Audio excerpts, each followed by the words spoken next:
어머님 감사합니다.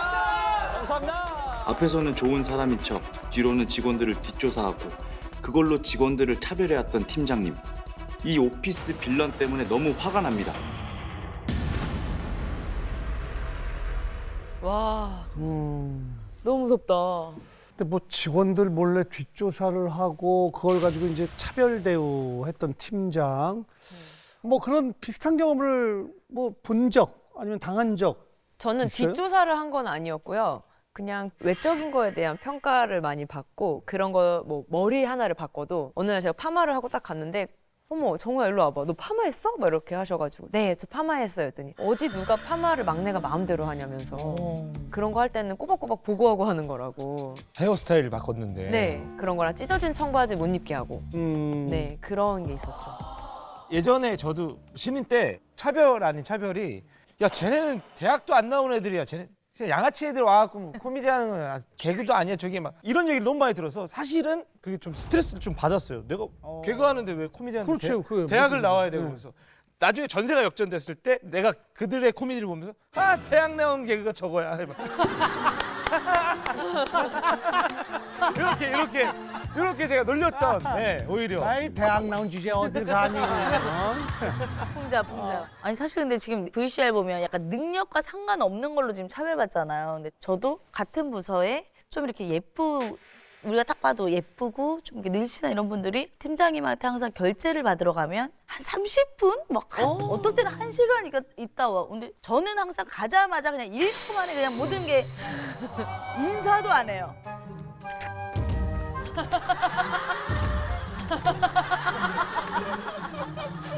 그 봤더니 그분이랑 뭐 사담을 나누는 거야. 그거 약간 이게 생각해보면 몰랐는데 난 빨리 처리받아서 되게 좋다고 생각했는데 다시 생각해보니까 아니 뭐 이런 경우가 있어요 진짜. 좀 있지 않아요? 혹시 사실 저 사례들이 되게 막 굿까지는 아니어도 회사에 있을 때는 되게 많았던 것 같긴 해요. 뒷조사까지도 아니고 그냥 앞조사? 예를 들면 너 어디 살아라고 해서 저 개포동 살았는데 몇 동 살아? 라는 거예요. 당연히 개포 어떤 아파트인 줄 알고 몇 동 살아라고 해서 저는 그냥 여기 저기 빌라 사는데요. 30년 된 빌라 사는데요. 이렇게 얘기하면 약간 서로 민망해지는 그런 거가 있었었고 업무랑 상관이 없는데. 꼭 브랜드를 확인하시는 분들이 계셨던 거예요. 예를 들어 동엽 씨가 저거. 넥타이 좋네 아니네 맞아. 이렇게 되는 그런 느낌. 그게 무슨 상관이에요 근데. 그러면서 야 근데 너 정도 되면 근데 요즘 X 정도는 해줘야지. 근데 그거는 품위 유지를 위해서 필요한 거야라고 약간 이렇게 말씀하시는 아니, 무슨 분들이 중학생 고등학생도 아니고 이걸 확인한다고요? 그것도 하나 기억나는 게 이게 제가 신입사원 되고 첫 차를 경차를 샀단 말이에요. 주변에 다 차들 갖고 계시니까 이거 어때요?라고 했을 때 차는 이런 걸 사면 안 돼.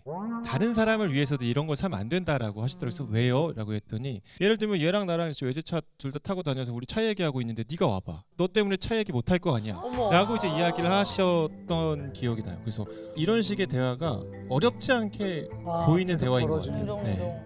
저도 방송국에 어느 날 그냥 차를 사서 차를 타고 갔는데 차 없는 선배가 야 너 뭔데 방송국에 차 타고 다녀. 뭔데?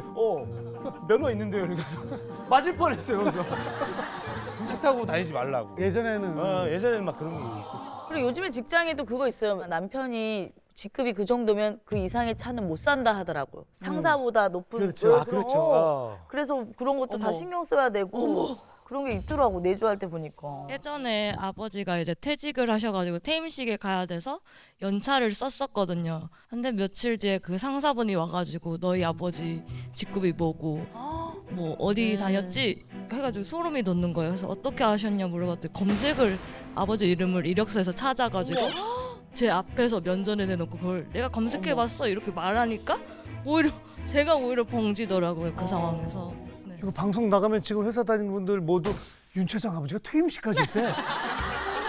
약간 다행이네. 노리고 지금 다행히 퇴사를 했습니다. 김세영 노무사님 사연과 비슷한 사례가 있었나요? 비슷한 사례가 많죠. 이전에 있던 부서에서 어떤 이상한 일들이 있었대라고 하면서 소문을 낸다거나 알아본다거나 하는 경우들도 있고요. 요즘에 사내 커플이 많잖아요. 사내에 뭐 CC거나 아니면 결혼하신 분들 그 관계에 관련된 부분을 막 부풀려서 이야기하신다거나 조사를 한다거나 그런 경우도 많습니다. 아우 참 그냥 시원하다, 진짜. 같은 직장 내에서 계속 얼굴 마주치는 사람들끼리 그렇게 소문을 내고 평판을 이상하게 만들면 얼마나 힘들까요? 하지만 또 평판이라는 걸 무시할 수는 없잖아요. 그러니까 모니카도 강사를 뽑을 때 주변 사람한테 해가지고 크로스 체크를 뭐 하는 경우가 있잖아요. 굉장히 많이 하고 그쵸. 생각보다 디테일하게 해요. 일단 미성년자들이 다니는 학원이다 보니까 성범죄 뭐 이런 거 조회하러 매주 가야 되고요. 진짜 별의별 사고가 많아서 경찰서를 다녀온 적도 있고요. 그런 걸 이제 너무 바꾸고 싶다 보니까 학원에서 깐깐하게 굴자. 그래서 일단 소문이 안 좋은 사람은 절대 뽑지 않아요. 요즘에는 SNS를 아. 많이 염탐해 직장 상사분들이 주말에 뭐 했는지도 그걸로 체크하고 그러는데 염탐해 보신 적은 없어요. 그러니까 뭐 엄청 연탐 많이 해요. 염탐을 하는 게 저희 직업이고요. 그렇겠지. 요즘에는 거의 다 그걸로 다 확인하니까. 사실 이렇게 뭐 알아볼 수 있잖아요. 관심 갖고 뭐 SNS도 볼 수 있고 뭐 배경 조사라는 것보다도 어떻게 보면 관심일 수도 있는데 네. 그 오피스에서는 그걸 가지고 이제 차별을 하는 거 이게 굉장히 잘못된 그렇죠. 것 같고 이런 빌런들 자체가 굉장히 성공 지향적이고 자기가 그리고 이제 이 사람을 업무와 좀 별개인 어떤 백그라운드로 평가하는 이제 이게 좀 문제인 것 같거든요. 그런데 굉장히 이제 집착적이거나 강박적일 수 있죠. 이거는 집착 강박은 왜 생기는 거예요? 자존감이 좀 어떻게 보면 좀 낮을 수도 있어요. 그러니까 자존감이라는 게 어려운 게 나는 뭐 이 회사의 뭐 차장이야, 대리야, 뭐 이런 것도 있고 나는 어디 대학 나왔어, 우리 집 어디 살아 이런 거 말고는 자기는 어떤 사람이다 여기에서 안정감을 못 느끼니까 그러니까 자기가 그러니까 다른 사람들 그걸 평가하죠. 너 어디 살아? 너 뭐 부모님 뭐해? 이런 걸로 사람을 평가하면 배경으로. 배경을 평가하면서 그거를 회사 업무까지 확장시켜서 이 평가절하하거나 이제 차별하는 거는 굉장히 잘못된 거죠. 그럼 그런 것 때문에 약간 차별을 받은 사실을 알게 됐어요. 그럼 어떨 것 같아요? 근데 제가 생각하기에 지금 VCR의 경우는 부하 직원이 상사가 이제 수첩이나 이렇게 조사했던 증거를 가질 수 있었던 운 좋은 사례인 것 같고요. 사실 평상시에는 그런 증거라는 거를 채집하는 게 쉽지가 않기 때문에 사실은 물증보다는 심증만 가지고 있는 상황이라서 쉽게 이런 걸 어디다 제보했다거나 윗선에 말했다가는 오히려 역풍을 맞을 가능성도 있기 때문에 일단은 확실한 증거가 마련되기 전까지는 제 자리에서 최선을 다해서 그냥 능력으로 커버할 수밖에 없을 것 같다는 생각이 들었어요. 그래요. 저는 이제 대처 방안은 뭐 좀 저도 유 팀장님 말씀하신 것처럼 그냥 묵묵히 모른 척 할 것 같긴 한데 그 행동이 잘했다는 건 아니지만 뒷조사를 해서 사주팔자를 보고 막 저런 점집에 찾아가서 그런 행위들을 했던 거를 왜 그랬을까라고 생각해 보면 팀장님은 자기 관리도 잘해오고 인력 관리도 잘해오고 어떤 노하우가 있었을 텐데 사람 사는 일이 항상 자기 뜻대로 안 되는 부분들이 있었을 거고 그거를 점집에 찾아가서 어떤 걸 얘기를 듣고 나니까 속이 시원해지고 점점 의지하다 보니까 이 친구들의 성향에 대해서 좀 더 집착하게 되고 그리고 배경을 더 보게 되고 자기가 커버하지 못하는 조절되지 않는 부분까지 컨트롤하고 싶은 심리가 올라오면서 선을 넘게 된 것 아닌가라는 생각을 그렇죠. 합니다. 아니 예전에 꽤 오래전이죠. 한 17, 18년 전 뭐 아주 용한 점쟁이가 누가 있어요. 근데 그 방송사에 조금 중요한 간부가 새로운 프로그램을 앞두고 그리고 그 얘기 뭐 가을 들었어. 개편 앞두고 들었어. 나 가요. 들었어. 가서 이거 잘 되겠습니까? 이거 잘 되고 상대방은 뭐 이런 거 하는데 이거 잘 되겠습니까? 막 얘기를 해요. 그리고 또 다른 방송사 간부도 거기 가서 이거 잘 되겠습니까? 잘 되겠습니까? 다른 방송사 와서 그 점쟁이는 다 잘 된대. 방송국의 모든 프로그램을 다 알고 있어요. 지금. 정보를 다 알고 있으니까 그건 좀 위험할 것 같은데 그러다 보니까 아주 귀신 같다고. 그걸로 좌지우지되는. 진짜 말도 안 되는 상황. 요즘 같은 말도 안 되는데 한 20년 전에는 그런 일도 있었습니다. 오늘도 두 명의 오피스 빌런 저희가 만나봤는데 네. 동성간 성희롱 빌런이죠. 상대방 수치스럽게 만들려고 성적인 희롱하는 빌런과 뒷조사를 하고 차별까지 하는 뒷조사 빌런. 더 빌런인 것 같아요, 누가. 저는 사실 둘 다 너무나 좀 치욕스럽긴 한데 저는 그래도 뒷조사가 조금 더 빌런 같아요. 그냥 뭐 아니 뭐 산에 사는 사람 무시하고 강남 사는 사람 뭐 이렇게 대우해주고 뭐 이런 거 자체가 조금 앞에 동성 간의 그거는 좀 대화로 풀고 신고라도 할 수 있을 것 같은데 뒤에 뒷조사 빌런은 이거 신고를 해도 안 먹힐 것 같고 진짜 최악은 예.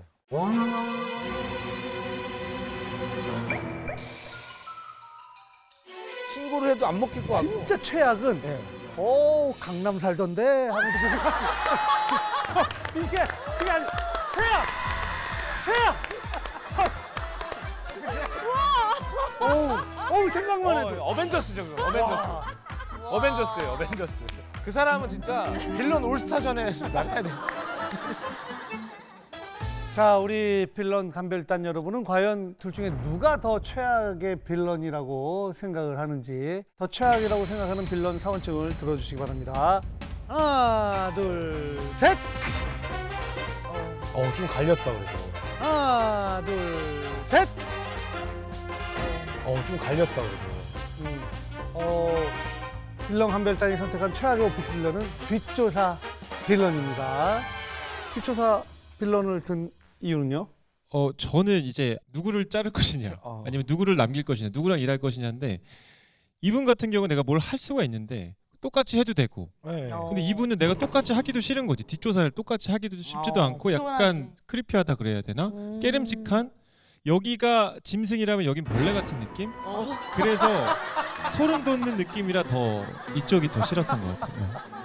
저는 이 이제 동성간 성희롱하는 빌런한테는 말을 해서라도 싫다라는 의사를 표현해서라도 안 하게 할 수 있는 방법이 있다라는 느낌이 들었는데, 이 뒷조사하시는 분은 이분이 어디까지 갈 수 있는지가 예상이 되지 않기 때문에 그게 더 소름 끼치고 좀 싫은 것 같아요. 어디까지 갈지를 나중에 모르는 막 바람에. 그런 인형 만들어서 막 네네네. 나 이런 분들 때문에 찌르고 막. 가장 쉬운 SNS 채널이 깨톡 이런데 멀티 프로필이 나오지 않았나 이런 생각이 들더라고요. 네.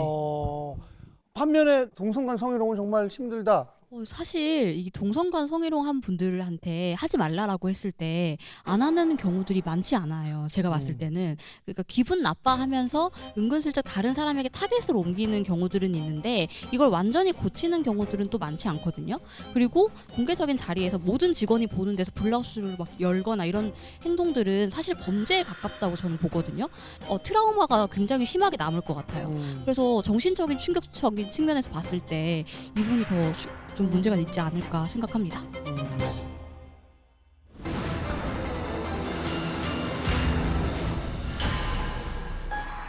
즐거운 상상 채널 S.